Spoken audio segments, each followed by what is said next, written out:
It's Thursday, February the 27th, 2025, and this is the Daily Article Podcast. Welcome. Today's Daily Article is written by Denison Forum co-founder and CEO, Dr. Jim Denison, and narrated by Chris Elkins.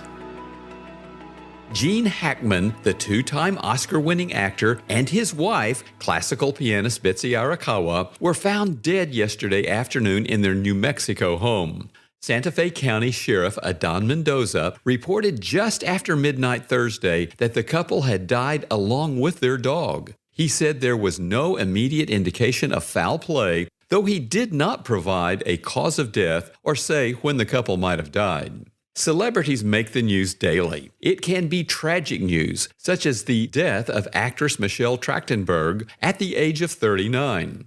It can be good news, such as late-night talk show host Jimmy Kimmel's update on his son Billy's third open-heart surgery, saying the 7-year-old is now, quote, in perfect health. It can even be mundane news. Kansas City Chiefs star quarterback Patrick Mahomes got a new hairstyle after his team lost the Super Bowl. And famed Chiefs tight end, who's even more famous for his girlfriend, Travis Kelce, shaved his beard after the loss. What makes celebrities so famous, despite the obvious fact that they are by definition? One factor is our desire to look up to authority figures. This is good when we're being protected and mentored by our parents or other people in positions to benefit us. However, the explosion of social media, coupled with a decline in religious interest, has made celebrities the new authority figures for many. In addition, celebrities serve as aspirational heroes for those who see them as successful and wish to emulate and imitate them as a result.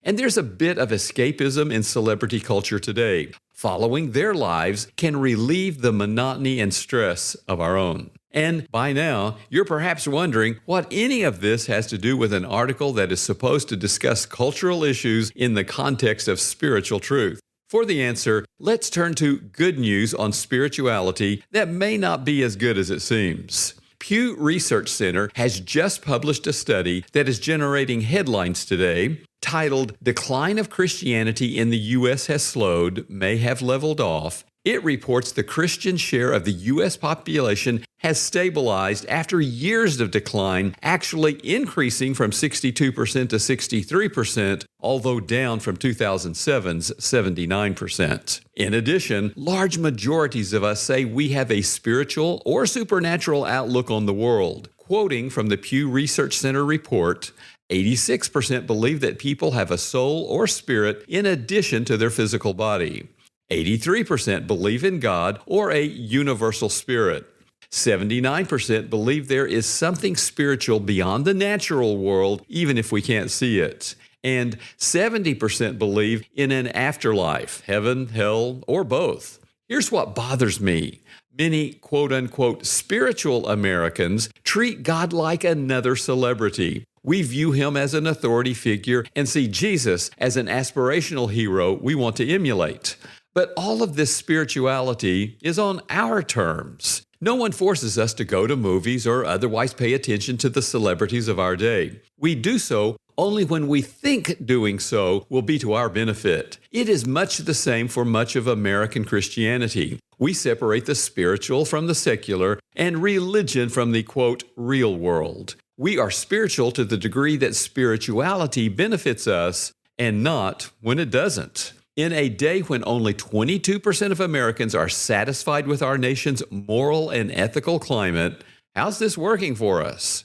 In their new book, The Technological Republic, Hard Power, Soft Belief, and the Future of the West, technology billionaire Alexander C. Karp and his deputy, Nicholas W. Zeminska, lament, quote, "A significant subset of our leaders, elected and otherwise, both teach and are taught that belief itself is the enemy and that a lack of belief in anything, except oneself perhaps, is the most certain path to reward.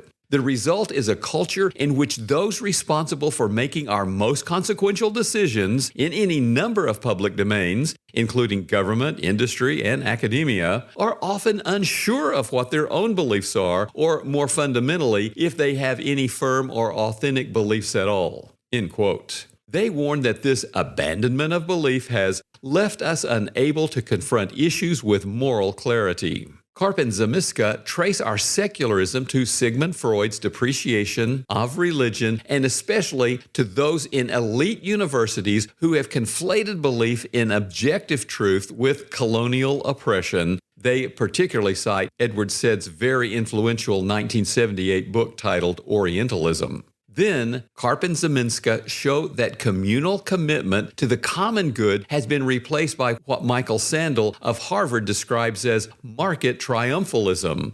We work not to improve the nation, but our corporate and personal bottom line. As a result, Karp and Zamiska contend an aspirational desire for tolerance of everything has descended into support of nothing. Their theme seems like something a Christian philosopher like me would write, doesn't it? But even secular publishers like Penguin Random House can recognize our need for moral clarity and the consequences when it's abandoned.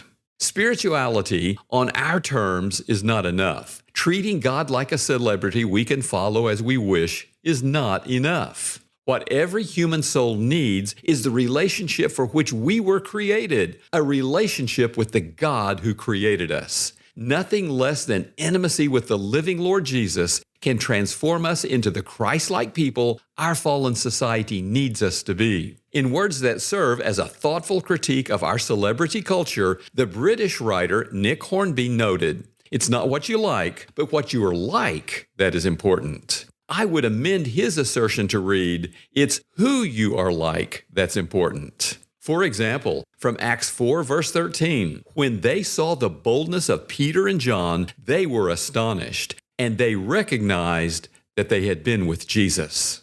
Will someone be astonished by you today? We're grateful for our podcast listeners. If you find the Daily Article podcast helps you better understand today's news and cultural issues and then respond biblically, please rate and review the Daily Article podcast on the platform from which you subscribe. That helps people find and follow the Daily Article podcast.